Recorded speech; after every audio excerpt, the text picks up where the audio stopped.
नमस्कार साथियों, कैसे हैं आप सभी? आशा करता हूँ आप सभी बहुत अच्छे होंगे, स्वस्थ होंगे और आप अपनी बिहार बोर्ड की परीक्षा की तैयारी भी काफ़ी अच्छी तरीके से कर रहे होंगे।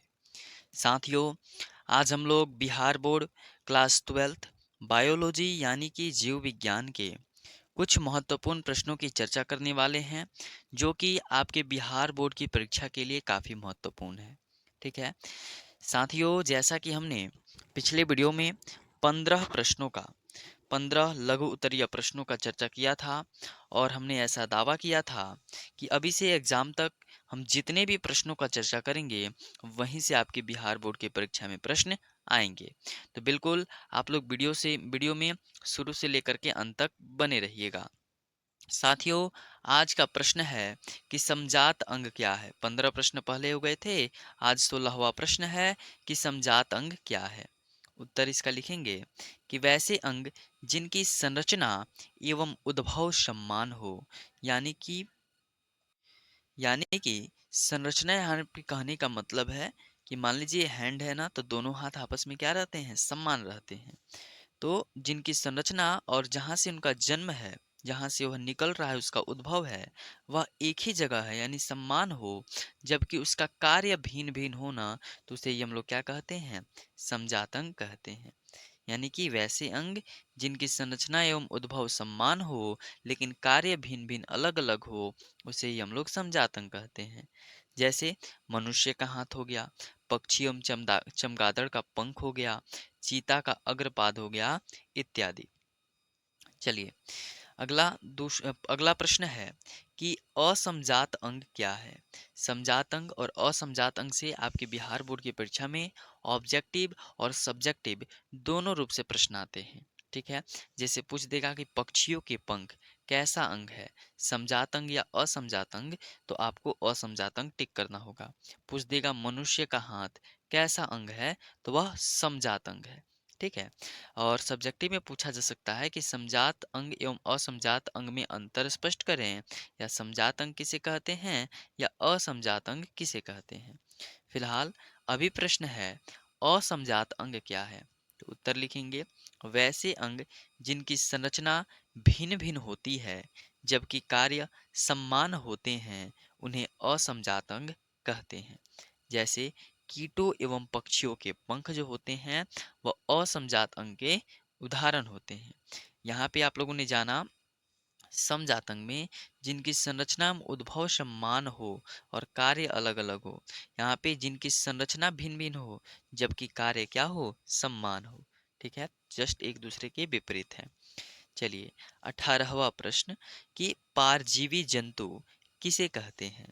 पारजीवी जंतु किसे कहते हैं। साथियों, इसका उत्तर लिखेंगे कि वह जंतु जिनके डीएनए में एक अतिरिक्त जीन जोड़ करके उसे रूपांतरित कर उसके लक्षणों को व्यक्त किया जाता है ना, उसे हम लोग क्या बोलते हैं, पारजीवी जंतु। जैसे कि पारजीवी चूहा बनाया गया है, पारजीवी गाय बनाया गया है। ठीक है, क्या होता है कि वही जंतु है, मान लीजिए कोई चूहा को लेंगे, ठीक है, और उसके डीएनए में कोई अतिरिक्त एक और जीन को ला करके क्या कर देंगे, जोड़ देंगे। ठीक है, जिससे उसके लक्षण बदल जाएंगे, कुछ उसके लक्षण बदल जाएंगे। ठीक है, जैसे कि यहाँ पे मान लीजिए पारजीवी गाय है, तो एक ऐसी गाय को लिया जाएगा जिस जो काफ़ी अच्छी हो, जिसका दूध काफ़ी सेहतमंद हो, और एक ऐसी गाय का नस्ल को लिया जाएगा जो बहुत ही अधिक मतलब बहुत ही अधिक मात्रा में दूध देती हो। दोनों, इसका जीन क्या किया जाएगा, इसके जीन में ला करके मिला दिया जाएगा, या इसका जीन ले जा करके इसके जीन में मिला दिया जाएगा। और फिर एक जब नए जीव की संतति का निर्माण होगा ना, तो बहुत ही पौष्टिक दूध भी देगी और बहुत ही अधिक मात्रा में भी दूध देगी। तो इसी प्रकार के जो प्रयोग किए जाते हैं ना, या उसे क्या बोलते हैं, पारजीवी जंतु बोलते हैं।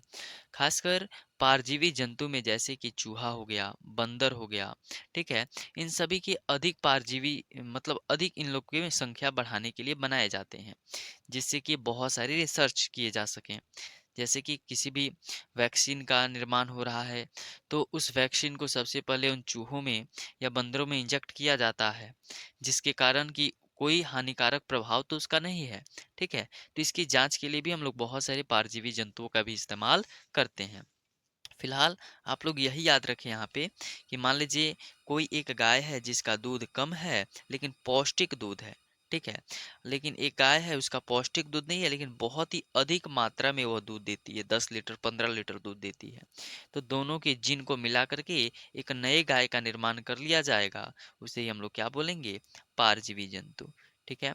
आशा करता हूँ आपको बहुत ही बेहतरीन तरीके से समझ में आ रहा होगा। साथियों, 19 नंबर प्रश्न है, मोनोकार्पिक पौधों का सोदाहरण परिभाषा दीजिए। ठीक है। एक मोनोकार्पिक पौधा होता है, एक पॉलीकार्पिक पौधा होता है। फिलहाल यहाँ पे मोनोकार्पिक पौधों का सुधारण परिभाषा देने को बोला जा रहा है। तो उत्तर लिखेंगे कि वैसे पादप जो अपने पूरे जीवन काल में एक बार पुष्प धारण करते हैं उसे क्या बोलते हैं, मोनोकार्पिक पादप। यानी कि जब से उनका जन्म होगा, यानी जब उसकी रोपाई होगी और जब तक उसकी मृत्यु तक एक बार अपने अंदर फल को धारण करेगा, पुष्प को धारण करेगा, ठीक है, उसे क्या बोलेंगे, मोनोकार्पिक पादप। जैसे धान को देखिए, 6 महीना होता है, 6 महीने में या 4 महीने में लगभग में इसकी खेती होती है। जब से इसका जन्म है यानी जब इसकी रोपाई होती है और यह जब तक सूख नहीं जाता, यानी कि इसमें जब तक फसल नहीं लगते, मात्र एक ही बार इसमें फल लगते हैं, फूल लगते हैं। गेहूं में भी वैसा होता है। बांस का पौधा भी, आप लोग सोचते होंगे बांस के पौधे में फूल ही नहीं होता है। होता है, उसको 50-60 वर्ष वैसे ही छोड़ दीजिए, मत काटिए, देखिए उसमें से फूल अवश्य निकलेगा। उसके बाद बांस अपने आप क्या हो जाएगा, सूख जाएगा। चलिए, 20 नंबर प्रश्न है कि पॉलीकार्पिक पादप का सोदाहरण परिभाषा दीजिए। कि पॉलीकार्पिक पादप किसे कहते हैं। अभी तो मोनोकार्पिक पादप के बारे में आपने जाना, तो इसका उत्तर लिखेंगे कि वैसे पादप जो अपने पूरे जीवन काल में एक से अधिक बार पुष्प को धारण करते हैं ना, उसे पॉलीकार्पिक पादप कहते हैं। जैसे कि अभी आपने मोनोकार्पिक में पढ़ा कि अपने पूरे जीवन काल में मात्र एक ही बार पुष्प धारण करेंगे, लेकिन जो पॉलीकार्पिक होते हैं ना, वह अपने पूरे जीवन काल में एक से अधिक बार, मतलब बहुत बार पुष्प को क्या करते हैं, धारण करते हैं। जैसे कि मोनोकार्पिक पड़ा धान अपने जीवन काल में एक बार, लेकिन यहाँ पे आपने जाना आम, आम का पौधा आपके द्वार पे वैसा का वैसा ही रहता है, हर वर्ष उसमें फल फूल लगे रहते हैं। ठीक उसी प्रकार लीची के पौधे में भी। तो यही मोनोकार्पिक और पॉलीकार्पिक में अंतर भी है। ठीक है। चलिए साथियों, आशा करता हूँ आज का यह क्लास आपको बहुत ही बेहतरीन तरीके से समझ में आया होगा। साथियों, अगर आपको वीडियो अच्छी लग रही हो तो अपने दोस्तों के साथ इस वीडियो को अवश्य शेयर करें। ठीक है। चूँकि आपके लिए बहुत ही कठिन परिश्रम से एक-एक प्रश्न को चुन-चुन करके उसका सटीक आंसर लिखा जाता है, ताकि आप अपनी एग्ज़ाम में बेहतर से बेहतर अंक प्राप्त कर सकें। ठीक है। और आप हमारे चैनल पे पहली बार विजिट किए हो तो चैनल को सब्सक्राइब करें। और जितने भी पहले के 15 वीडियो हैं, 15 क्वेश्चन अगर आप उनको नहीं देखे हैं तो हम इसी वीडियो के डिस्क्रिप्शन में उन सभी वीडियो का लिंक दे दूंगा, आप उसे अवश्य देख लें। बहुत बहुत धन्यवाद।